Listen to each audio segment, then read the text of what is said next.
تصميم القطعة الثانية. مقياس الورنية فيرنير سكيل ديزاين. نختار المستوي فرونت بلين ونرسم خط منقط مركزي. نرسم خط شاقولي مركزي طوله 25 ملم. نرسم مجموعة خطوط تشكل المقطع الأمامي لمقياس الورنية. نرسم الفك المتحرك السفلي.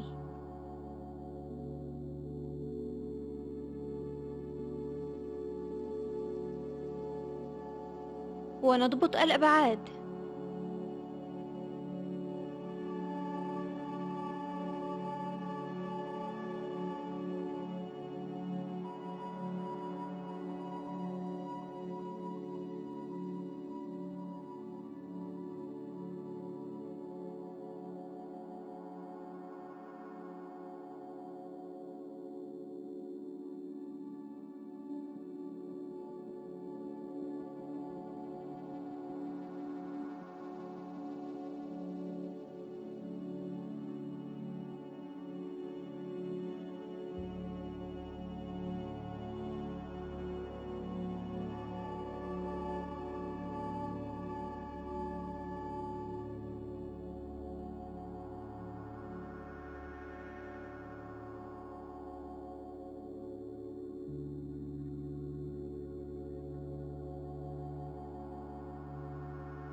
نرسم الجزء العلوي الذي يشكل الفك العلوي المتحرك.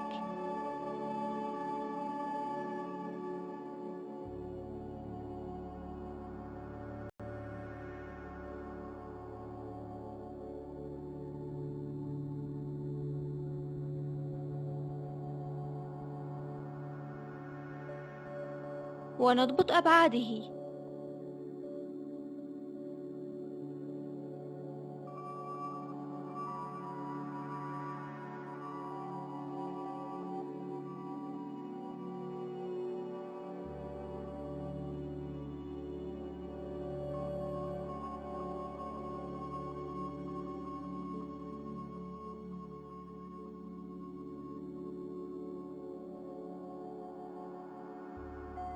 نلاحظ أن الشكل تقيد بالكامل.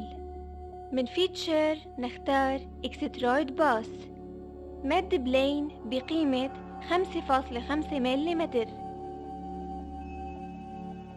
نختار السطح الأمامي للشكل.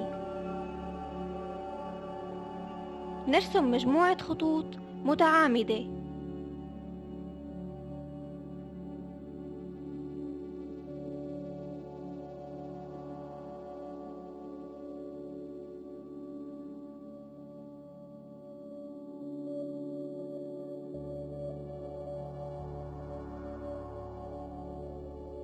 نجعلها تنطبق على حواف الشكل.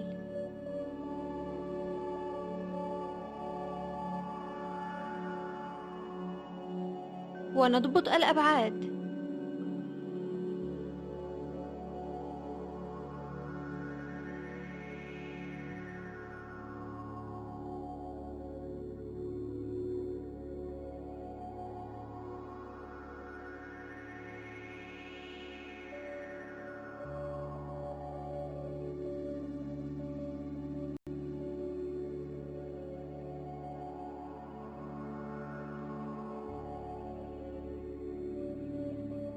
ونلاحظ تقيد الشكل.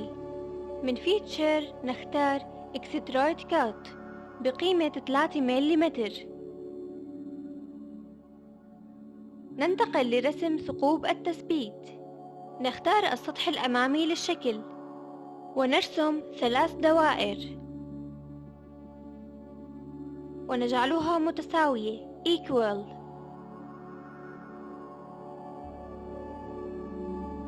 نجعل مراكز الدوائر على استقامة واحدة باختيار horizontal.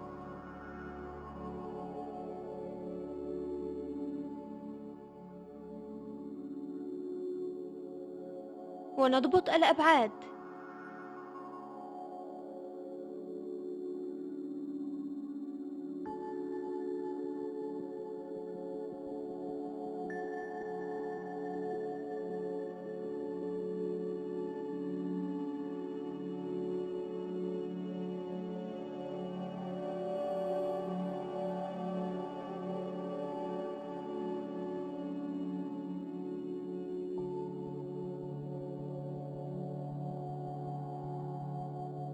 ونرسم خط منقط مركزي.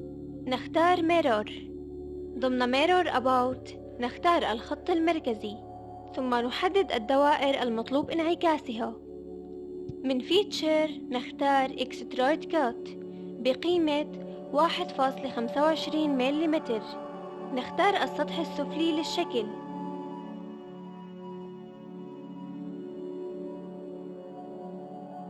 نرسم مستطيل.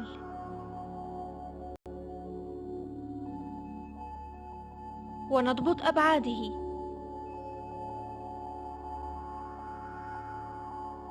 من Feature نختار Extrude Cut، وضمن Direction نختار True All.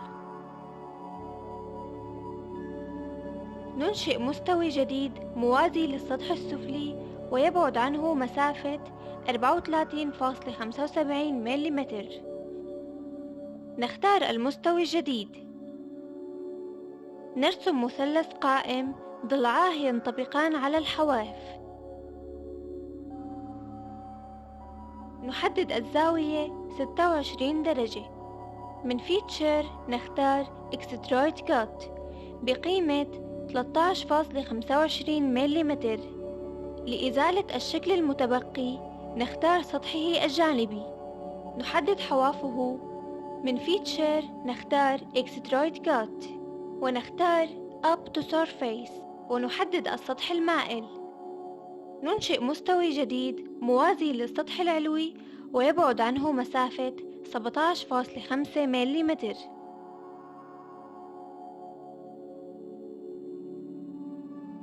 نختار المستوي الجديد.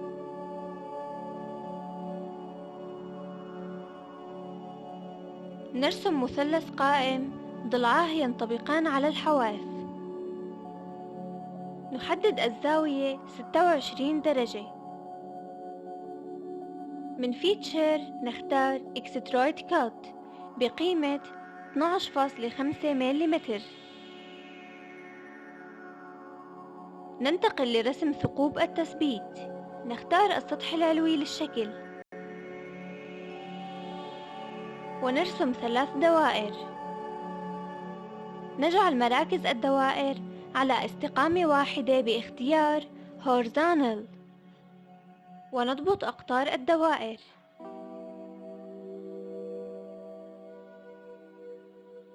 ونحدد أبعاد مراكزها.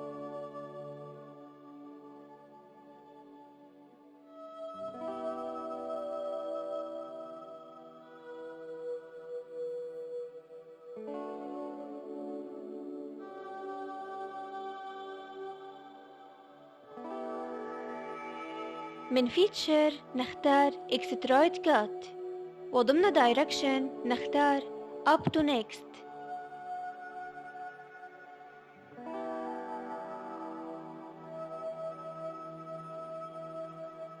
نعود ونعدل البعد السابق لضبط موقع الثقب.